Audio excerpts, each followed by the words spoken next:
Bem-vindo a mais uma batalha de HQs ou treta dos quadrinhos, como você preferir. Meu nome é Rafael, esse aqui é o Multiverso 38. O comparativo de hoje ele é importante e relevante de alguma forma por dois motivos. Primeiro, pela importância histórica do ponto de vista editorial e até artístico, por que não, desses dois personagens, dois grandes personagens europeus, com temática semelhante, e a gente vai ver isso hoje aqui, o porquê. E o segundo motivo, tão importante quanto o primeiro, é o de que alguns inscritos já vinham pedindo por esse confronto aqui nesse quadro. Diferente de outras séries e publicações com essa temática western, que nada mais é do que um quadrinho de época, essas duas linhas elas são mais focadas em um pretenso realismo histórico, vamos chamar assim. Diferente de outras linhas que eu trabalho aqui no canal, que não tem tanta essa preocupação em ser fiel a um determinado evento ou momento histórico. Não no primeiro momento, porque muitas, mesmo que de maneira fantasiosa, conseguem representar ali o real de alguma forma. Para começar, a gente pode dizer que o que faz com que esses dois materiais, essas duas linhas editoriais, sejam diferentes das habituais, ou pelo menos das mais populares que já têm existido, é que o componente trágico das histórias, a tragicidade, dos roteiros, ela é levada mais a sério. Ao mesmo tempo em que há um compromisso maior com a verdade, os autores possuem aqui uma liberdade maior para explorar esses universos. Um bom exemplo é a questão dos sidekicks. Apesar de que tanto o Blueberry quanto o Ken Parker possuíram, de certa forma, em alguns momentos, parceiros ou algo próximo a isso, essas franquias não são conhecidas por apresentar ali um grupo de personagens, um grupo de protagonistas. Você sempre tem algum coadjuvante que alternam ali periodicamente, e alguns, que acaba sendo a grande maioria, têm uma participação única, marcante e trágica naquela mesma história. A origem das duas, ela já frisa bastante isso. Enquanto o Ken Parker ele já perde o irmão já na primeira HQ, na número 1, o Blueberry também tem uma origem conturbada. Ele começa ali como um soldado sulista, propriamente dito, para já mudar de lado logo na primeira história, depois que foi salvo por inimigos dos confederados. E muitos personagens já passaram pelas histórias desses dois heróis, que, diga-se de passagem, é outro ponto marcante. Muitos aqui não fazem essa alcunha de herói e bom moço. Essa é uma outra característica que flerta bastante com o realismo. Não só os eventos históricos, mas aqui os autores procuram retratar a personalidade dos personagens como algo mais próximo do real. Os dois são falíveis, os dois se envolvem em relacionamentos amorosos. Inclusive, o Blueberry já foi amante da esposa de um capitão de um forte.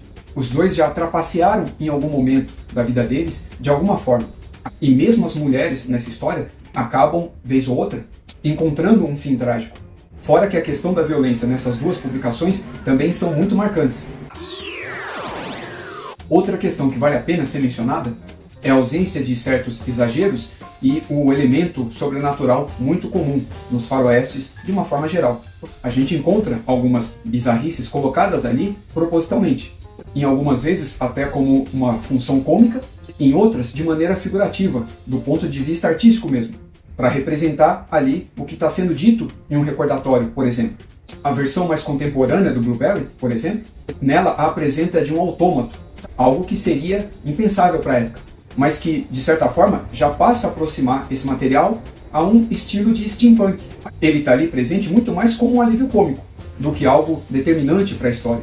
Fora também que no Blueberry, diferente até do próprio Ken Parker, há o uso ali de linguagem de baixo calão, palavrões colocados ali propositalmente. Algo que também traz não só mais realismo para a história, como também dá dinamismo aos diálogos. Porque a linguagem coloquial ela acaba sendo mais dinâmica que a formal, não há como negar isso. Fazendo um parênteses aqui com a literatura e com a sétima arte, o Tarantino é alguém que domina muito a linguagem coloquial. E uma outra questão que vale a pena pontuar é de que, apesar desses materiais serem seriados, eles possuem algum fim. Existe ali um horizonte a ser alcançado. Eles não serão publicados ad infinitum. Fora que o padrão de periodicidade praticado ali na França, Bélgica e outros lugares da Europa, fora da Itália, é completamente diferente. A gente pode dizer que a gente tem um volume de Blueberry, de uma história mesmo, independente de álbum ou ciclo. Para mais informações sobre isso, eu vou deixar linkado aqui e na descrição do vídeo o conteúdo onde eu falo tudo a respeito da publicação do Blueberry aqui no Brasil e na França e do lançamento pela editora Pipoque Nanquim.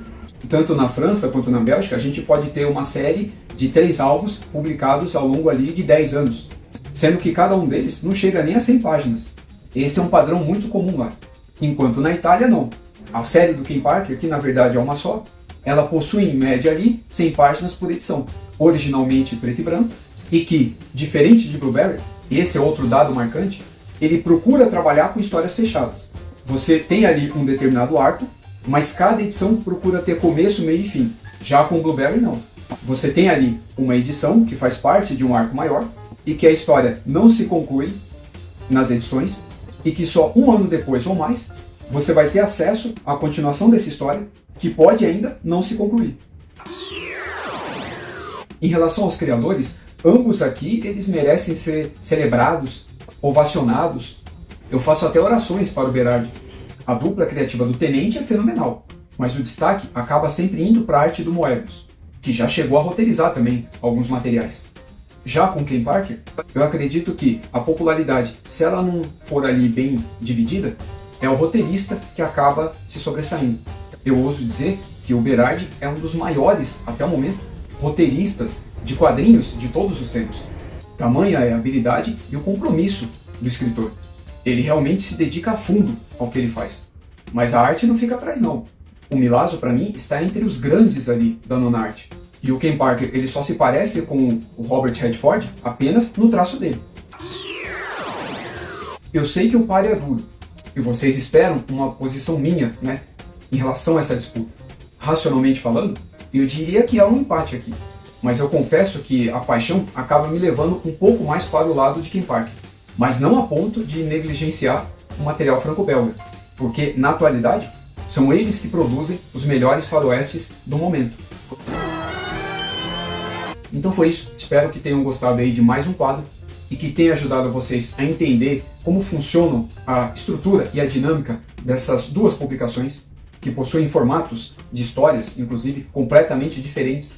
E deixe aí nos comentários para mim também o seu favorito. Então foi isso, um grande abraço e até o próximo vídeo.